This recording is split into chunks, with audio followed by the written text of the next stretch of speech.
Okay, so this video is going to help you explore the poem Afternoons by Philip Larkin.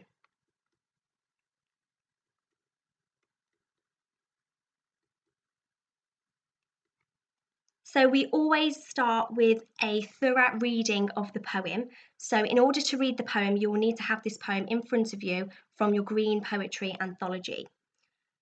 I would recommend you read the poem 2 or 3 times, just so that you've got a thorough understanding of the language and the story of the poem. Afternoons. Summer is fading. The leaves fall in ones and twos from trees bordering the new recreation ground. In the hollows of afternoons, young mothers assemble at swing and sandpit, setting free their children. Behind them, at intervals, stand husbands in skilled trades, an estate full of washing, and the albums lettered Our Wedding lying near the television. Before them, the wind is ruining their courting places.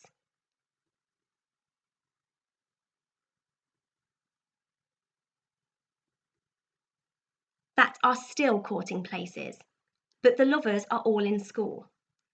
And their children, so intent on finding more unripe acorns, expect to be taken home. Their beauty has thickened. Something is pushing them to the side of their own lives.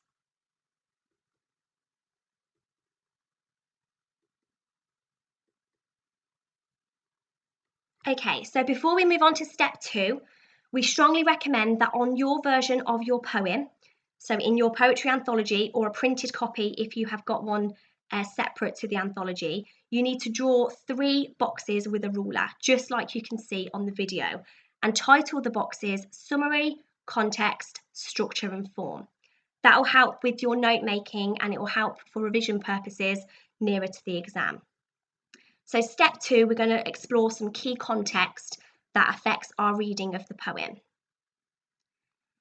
So firstly, Philip Larkin was an English poet. He was actually from Coventry and was born and lived for a long time in Radford. He was known for writing about observations of everyday life, so about people and about everyday events. His poetry is also categorised to be quite negative. He was known to be quite miserable, quite melancholy about his kind of content of poetry and about him as a person. That's quite important.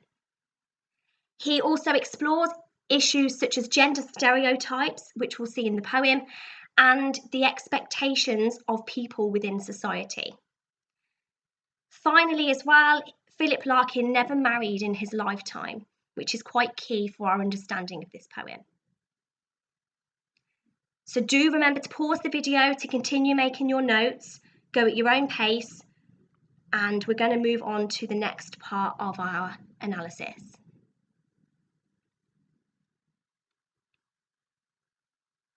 Step 3 then, we need to explore the summary of the poem, which is essentially the story of the poem or the journey that the poem takes. So in your summary box, bullet point the following information.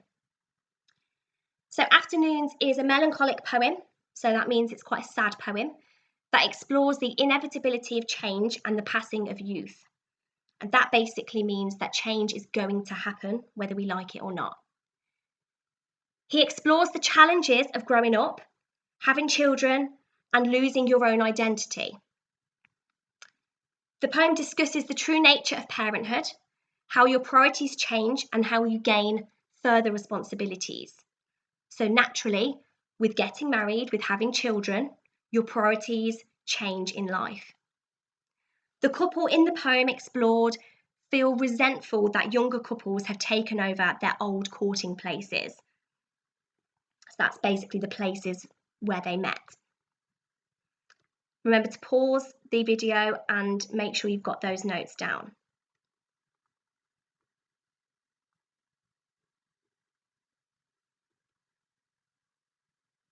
Okay, so step 4, we're going to start analysing the poem in depth. Now, you might have to write quite small on your copy of the poems, but that's fine, but there's going to be a lot of information for you to get down. Okay, so we'll start with this first line of the poem then, summer is fading. So firstly, that's quite symbolic.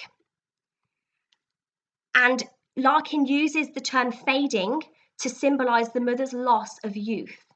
So fading is quite a negative word.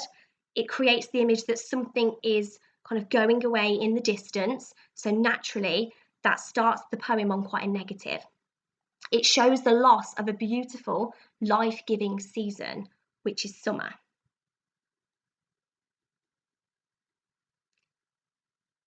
The new recreation ground.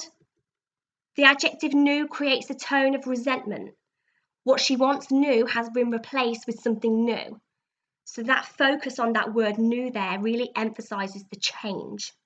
So a place, the recreation ground, that was once a certain place has now changed into something different. It's changed into something new.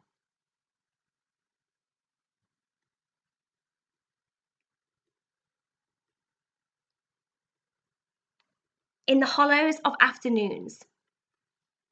The noun hollows, again, it's quite a negative word. So it possesses quite sad connotations really of emptiness. It's that there's nothing kind of within the afternoons now that time has changed.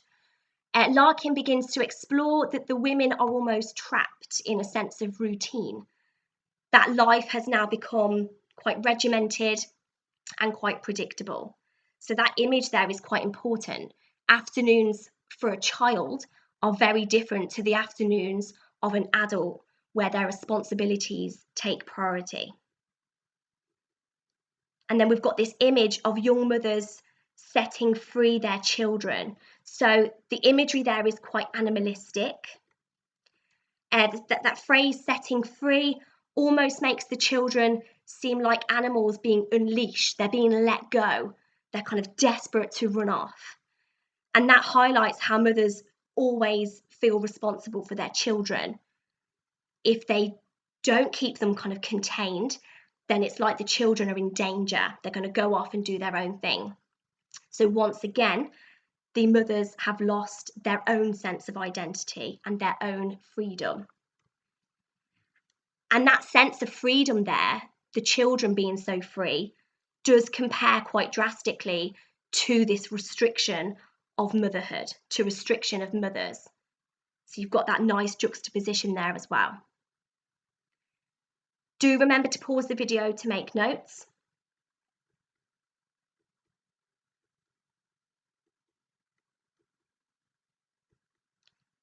Behind them, at intervals, so we've got that preposition behind because it gives a sense of placement. And Larkin here in this image makes it really obvious that husbands are not always present when we have a family set up. So it's almost as if that the fathers are in the background. That word intervals is quite intermittent. So sometimes the fathers are there, sometimes they're not. And that's quite important once again, because it's the mothers who are then picking up those pieces. The mothers are the consistent figure for the child. And again, we have this sense of the father's kind of independence comparing to the restrictions of the mother. You can see here it speaks about their skilled trades, which obviously relates to their sense of work. And that is then juxtaposed again quite drastically with this image of female responsibilities, stereotypical female responsibilities. So in a state full of washing, obviously that refers to the big piles of washing that stereotypical mothers have to get through because they're feeding, they're cleaning for their family, and they're making sure that obviously the family is okay. So we've got these domestic duties there.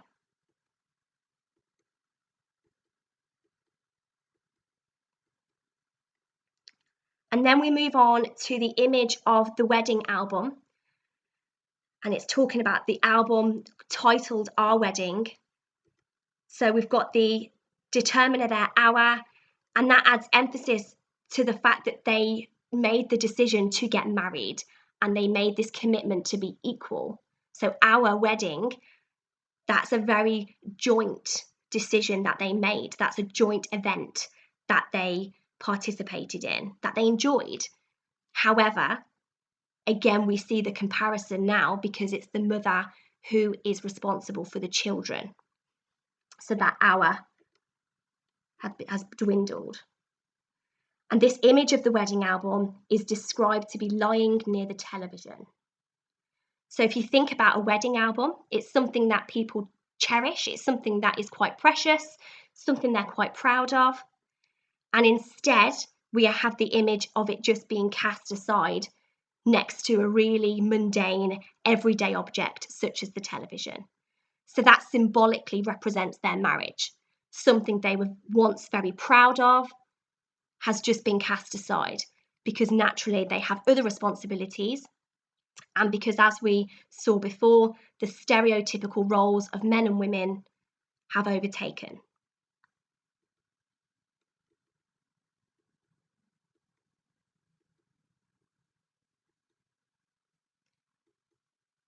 And then we move on to the image of the wind ruining their courting places. So you might not be too familiar with the term courting places, but it's quite an old-fashioned term for where people used to meet, where they used to meet up, where they used to date. So this shows that that place that once was where they met has now changed.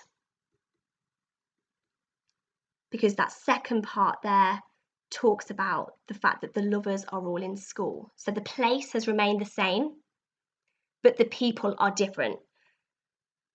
The lovers are now children, so the people who are enjoying these places are very different. So just once again, it's reinforcing the element of change. Larkin uses the parenthesis, which is with the bracket information there, again to add that further resentment. So it's like the resentment of the mothers because they have lost their youth, their excitement, their enjoyment. They're no longer using this courting place, this recreational ground, but instead their children are using it for their own joy.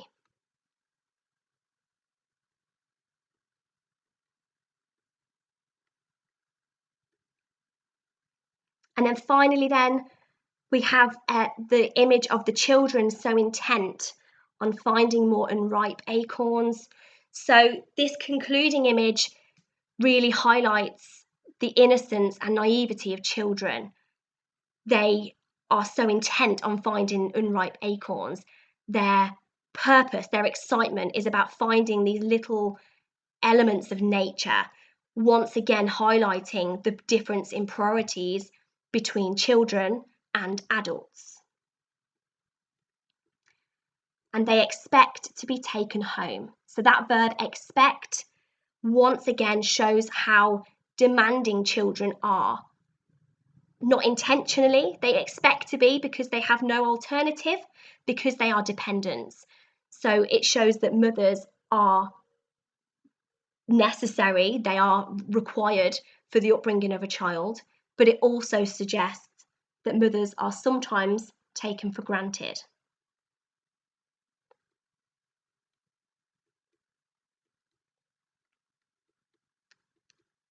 Concluding the poem then, we have this metaphor of their beauty has thickened.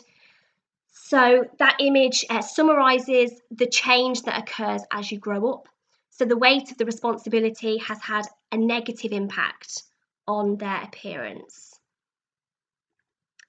And the poem then ends with this idea of something pushing them to the side of their own lives. So the ambiguous, unclear use of the word something refers to the children. So the children have almost taken away the mother's identity because they're so dependent and reliant upon parents, upon mothers. It's as if the mother no longer has her own life, her independence. This is quite taboo because it's something that at one time people wouldn't have admitted. So for a mother to admit that she felt like she'd lost her identity by having children could have been quite controversial. It's something that people talk about much more regularly now in modern day society. But at this time when the poem was written, it would have been quite taboo to actually talk about motherhood in such a negative way. And again, it's quite important if you think back to our context. Remember, Philip Larkin did not marry. So perhaps this was his interpretation of marriage. This was his view of marriage. So naturally, he may have chose not to get married. He may have made that decision because he saw it as this really negative concept.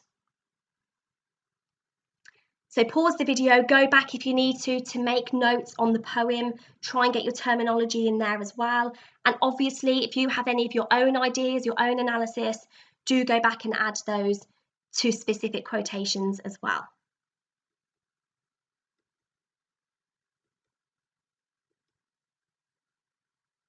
Step 5 then, in that third box on your page, you need to bullet point some notes to do with the structure and the form of the poem. So firstly, the poem consists of 3 octaves, and an octave is a fancy word for an 8-line stanza. This regular structure shows the repetitive nature of adulthood. It's mundane, it's boring. It's the idea that once you are an adult, once you take on responsibilities, the sense of freedom, the sense of fun changes into something much more repetitive, and you are living in much more of a routine. And we see that through that organised structure. Also as well, the structure and movement from one stanza to the next could symbolise the passing of time. So we do have some examples of enjambment in the poem where the line runs on to the next line, which could subtly reinforce the fact that change is gradual, but it is inevitable. It's always going to happen. People will get older, things will change, priorities will change. And we can see that through that subtle enjambment throughout the poem.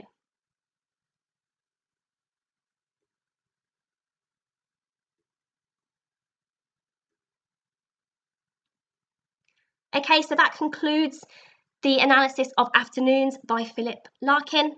Do make sure you go back and pause the video where you need to make sure you've got really detailed notes in your anthology.